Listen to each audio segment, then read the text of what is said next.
Hi guys, welcome back to Court Climbs.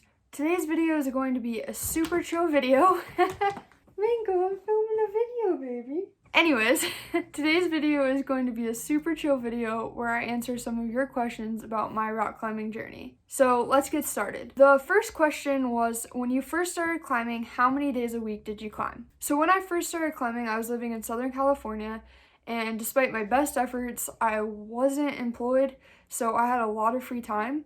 My husband Jed was working 12-hour night shifts, and then during the day he would sleep. So climbing filled up a lot of my dead time that I didn't really know what else to do with, and it actually in a big way saved my mental state. So I probably went 4 to 5 times a week when I first started off, and I would mostly boulder because I didn't really have a partner most of the times. Jed would come with me when he could, but most of the time I was by myself. So yeah, bouldering 4 to 5 days a week, and not really much rope climbing because my gym only had maybe 5 ropes and a couple of auto belays. And the walls were 20 feet, 25 feet. They weren't that tall. Honestly, they probably could have been bouldering walls, but they were rope walls. So somebody asked, what is the best piece of advice you've received for climbing? There's so much great advice that I've received from so many different people. So what I decided to do is pick the most essential thing in climbing, at least in my opinion, for people that are starting out, or the thing that I use the most without really knowing that I do. It's just ingrained in my subconscious at this point, and that is going to be flagging.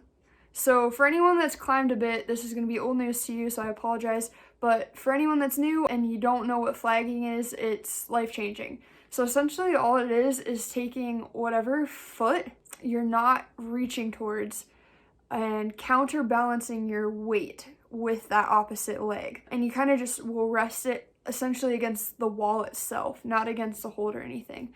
And I'll go ahead and put an example of me flagging. But I remember the first time I ever heard about flagging was I was trying to climb this V5.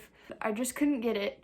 And my friend Stephanie was like, hey, just drop your knee and flag there.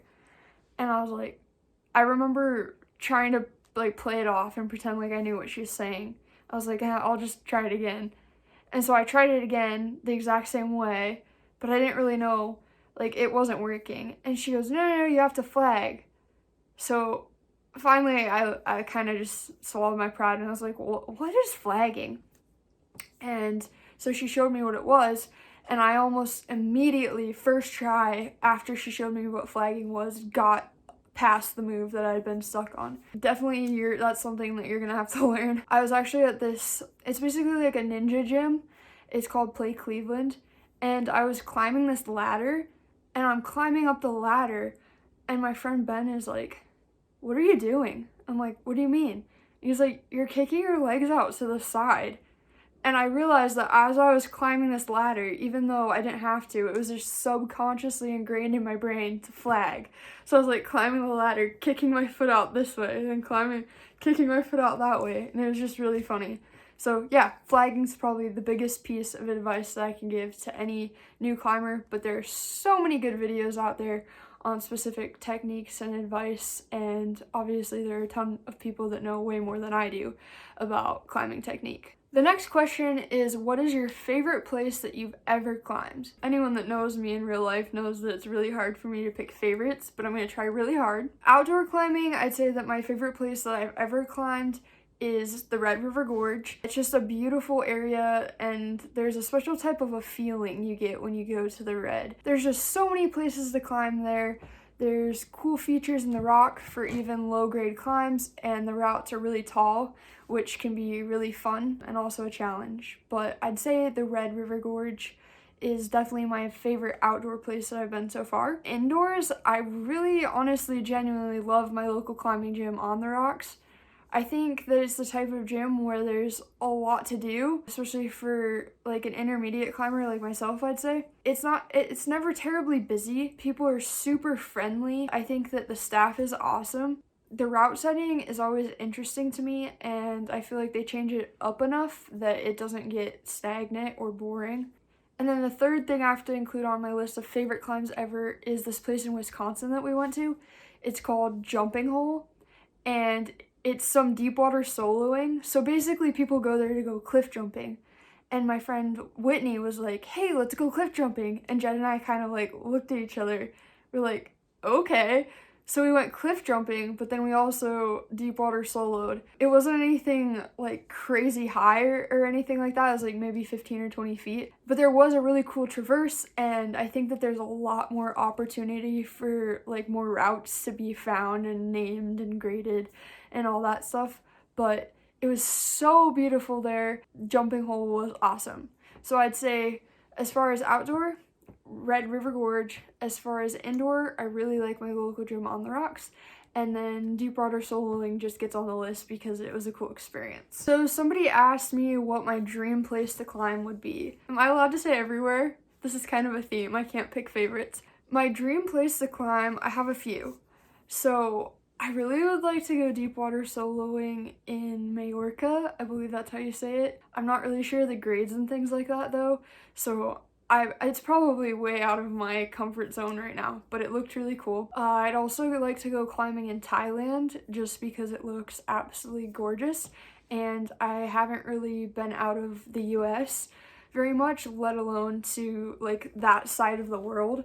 So I just think it'd be a really cool cultural experience as well as the actual climbing itself. And then I also really want to go to Garden of the Gods. I just think that the red rock looks awesome. Although it's mostly crack climbing, I think, which I'm not a fan of. Sorry for all the crack climbers out there, but it's just not my thing. But I would like to go check it out. So those are probably my top 3 that I'd pick, is Majorca, Thailand, and Garden of the Gods. So somebody asked, how can a beginner get started climbing? For anyone that has a gym next to them and wants to get started climbing, what I would recommend is going online and looking up their hours, looking up their pricing. A lot of gyms will have like beginner kits available where you can get like a day pass, harness, shoes, sometimes even chalk. And it's not a bad idea to give them a call before you go because they get new climbers coming in all the time, and they might have rules or like guidelines, things you need to do specific to their gym before you can actually climb. I know a lot of gyms require you to fill out a waiver or watch like safety videos before you actually climb, so sometimes you can get started ahead of time on stuff like that. As a beginner climber, I guess the best way to get started is just go and have fun with it and see if you like it. The next question is, what made you interested in climbing? I actually have no idea why I got so interested in climbing. Like I said before, I started climbing when I was living in Southern California, and it was just something to do, I guess. My husband did it and he introduced me to it, and I just immediately loved it. It gave me a goal to strive for, and yeah, I just thought it was really fun right off the bat. I can't really give you a better answer to what made me interested in it, but I guess Jed made me interested in climbing because it was something that we could do together. And then last but not least, somebody asked, what's your favorite part about climbing? There's so many things that I love about climbing. I love that it's a sport that you can do with people. I love that it's a sport you can do without people. I love that people are supportive. I love that people are competitive. I love so many things about climbing, but I think the biggest thing that I found about climbing is that it gives me a community and makes me feel like I'm part of something bigger than myself, which it just feels good to know that you have the climbing community behind you as you progress towards your goals. So I think my favorite part of climbing is getting to hang out with my friends and also getting to see improvements in my own climbing. Alright guys, that's it for today's video, and if you haven't already, please give this video a like and consider subscribing if you want to see more content like this. And before you go, I just want to say that next week will be my birthday episode, and I'm really excited because I'm one of those people that thinks their birthday is like the best thing ever. My birthday is on Valentine's Day, so I'm going to be doing a special like Valentine's birthday episode, and I hope that you all will tune in. And until then, stay hyped.